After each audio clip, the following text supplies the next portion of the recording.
Hola, hola mis amigos de asesores especializados. Hoy traigo una temática interesante para todos que hasta ahora es un proyecto de ley estatutaria de educación, pero que se está discutiendo en los territorios.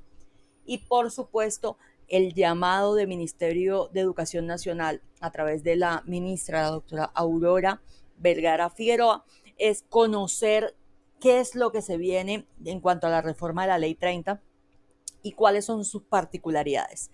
Hoy quiero hacer extensiva este contenido o este video para que ustedes empiecen a participar. Les voy a enseñar dónde participar, cuáles son las particularidades de esta nueva ley estatutaria y en qué beneficia y cuáles son los actores principales. Veamos pues entonces, las particularidades de la ley estatutaria es que pretende regular esos derechos y deberes de todas las personas del territorio colombiano, que a su vez busca tener toda esa estructura, procedimiento y recursos de protección, pero que permitan el ejercicio de los derechos ciudadanos. Es por esto que la promulgación o su promulgación permite ser mucho más exigentes en cuanto a las leyes aprobadas y que a su vez no solamente las mayorías absolutas tengan una participación, sino que por el contrario las minorías y la materialización del derecho a la educación como derecho fundamental se dé en todo el territorio. Es migrar un poco la política pública a cada uno de los territorios. Es por esto que se somete a un control automático previo de constitucionalidad que permite estudiar este contenido material que más adelante vamos a ver. No fueron creadas entonces dentro de un ordenamiento, sino que por el contrario buscan regular de forma exhaustiva y casuística todos los elementos que materializan ese derecho fundamental. Esto de concordancia con la sentencia C013 de 1994. La fuente de esta información es la página del ministerio. Entonces hablemos un poco sobre la justificación. Una justificación que requiere la sistematización y compilación, que en un solo lugar encontremos esta normativa, que tengamos elementos estructurales y principios básicos del derecho que a su vez han sido adoptados vía jurisprudencia. Saldar entonces esa deuda histórica que hace que la ley 115 del 94 hable de que el desarrollo del derecho a la educación se rija por una ley especial de carácter estatutario, o sea, cumplir ese artículo 9, materializar el reto del plan decenal dispuesto para el año 2016 y 2026, en donde estamos en camino a lograr la calidad y la equidad. Regular precisamente ese alcance de ese derecho de educación, cumpliendo, por supuesto, esa agenda del 2030 del desarrollo sostenible de las Naciones Unidas, que se encuentran contemplados en los ODS número 4, que garantiza y promueve esa calidad de la educación y un aprendizaje para toda la vida de todos, sin discriminación, sin barreras de acceso, sin problemática.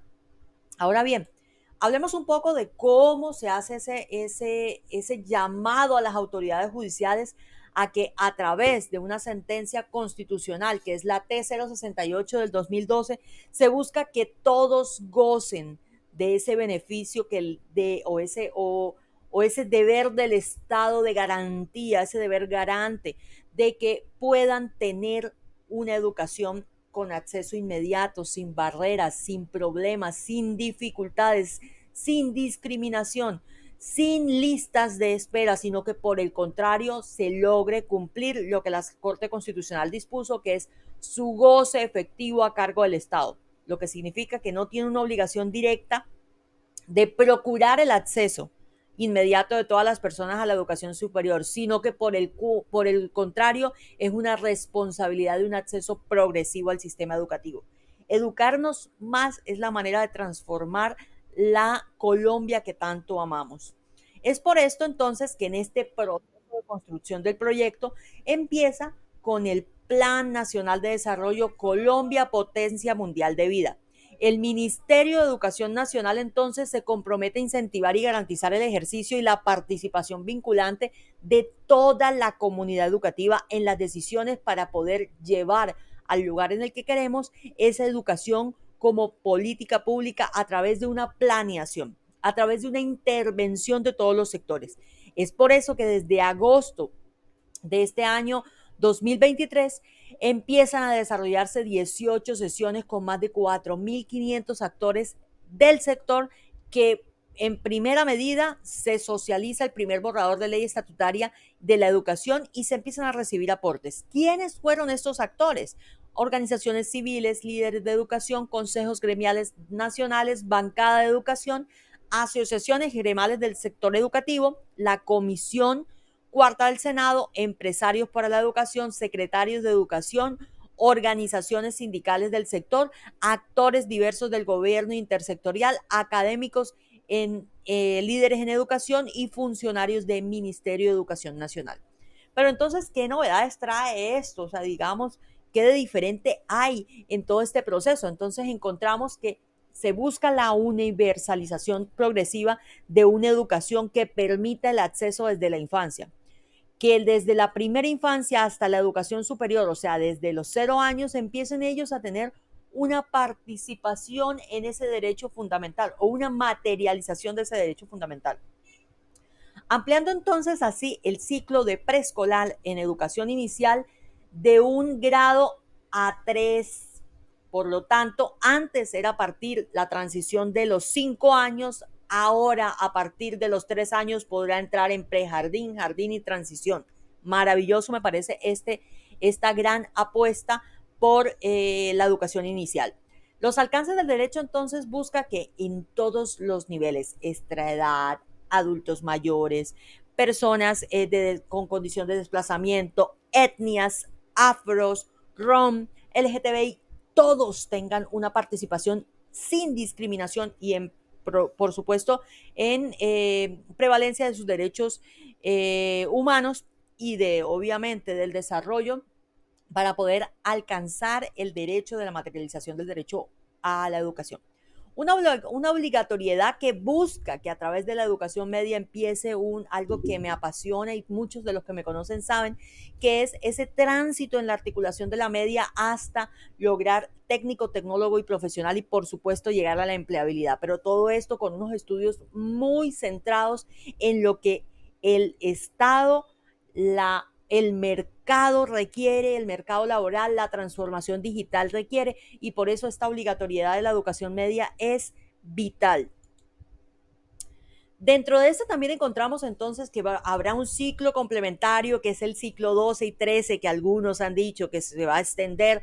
No, ese ciclo complementario corresponde a las escuelas normales superiores que construyan esa educación superior. Tenemos muchos municipios, por ejemplo, en el que yo me encuentro, no tenemos una institución de educación de escuela normal superior porque esa está en el distrito y en algunos municipios del departamento.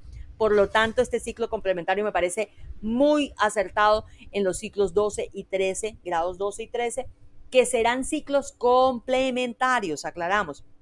Entonces, esta ampliación de la educación, tanto a nivel preescolar como en ciclos complementarios, es de gran impacto para la transformación y el futuro social y educativo de muchos.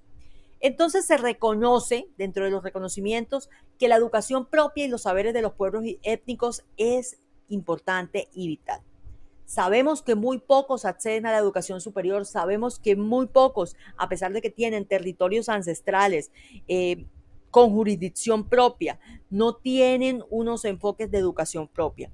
Es por eso que se empieza a reconocer y a trasladar este derecho fundamental mediante la materialización y no solamente mediante una educación propia aislada, sino por el contrario, con enfoque de paz, territorialidad y por supuesto con el enfoque de desarrollo. Entonces, este enfoque de territorialidad nos implica decir que el derecho fundamental a la educación no tiene un límite o barrera para el acceso, sino que por el contrario es amplio, permanente y transversal. La consolidación entonces de la paz con un fin propio, como la educación para el futuro de jóvenes, niños y adultos, es vital. El reconocimiento entonces también que este derecho fundamental también tiene por minorías estos campesinos que no logran mediante la educación rural recibir las mismas condiciones.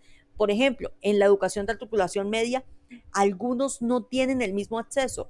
está muy restringido el proceso y en otro video les contaré qué estamos haciendo en nuestro municipio de Soledad para poder articular la media y poder transformar a través de la ruta de mejoramiento de la calidad y la política pública de gobierno digital que encabeza nuestra secretaria de Educación, logramos entonces empezar a construir comités territoriales que permiten ese acercamiento entre la universidad pública, privada y las instituciones como SENA y Educaciones y la GTDH o Educaciones para el Trabajo para poder preparar a nuestros jóvenes para lo que se viene. Pero entonces, esa igualdad de acceso, cómo se logra? Se logra a través del reconocimiento de esa educación superior, pero sin aislar y sin quitar la privatización o, se podría decir, las empresas privadas que ofrecen el servicio de la educación.